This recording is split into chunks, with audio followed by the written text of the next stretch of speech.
from what you described is very common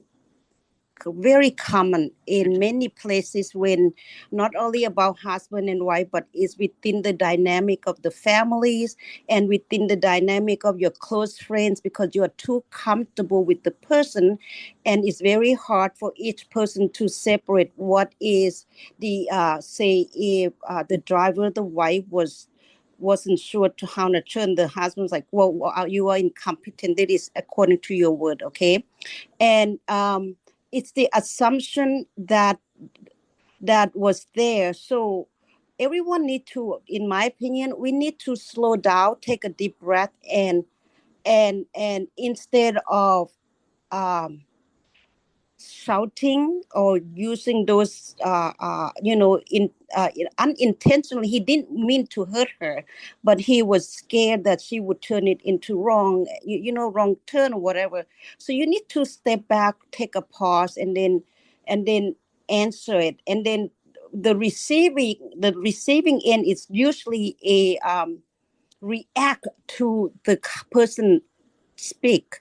So I think that's another way. Both people need to step back and take a moment to understand what was the intention.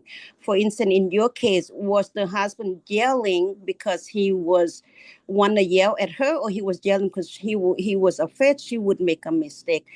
I think the answer to you would be, we all need to be responsible for our action as a husband and wife and friends, whatever. That we need to be our words are very important, especially to the people that we love, your family, your husband, your wife, your kids. Your words are very heavy in what we say, even though we think they don't listen to you, but they do.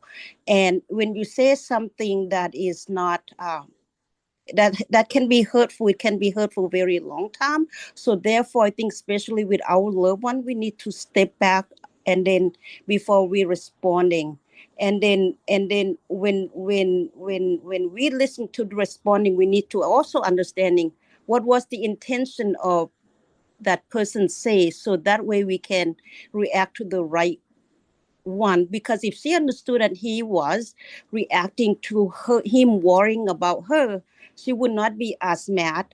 But if she would understand that he was yelling because she assumed that he yelled at her because she was stupid, I would be angry too. So you see, that's my answer to you. I think that's how we look at it.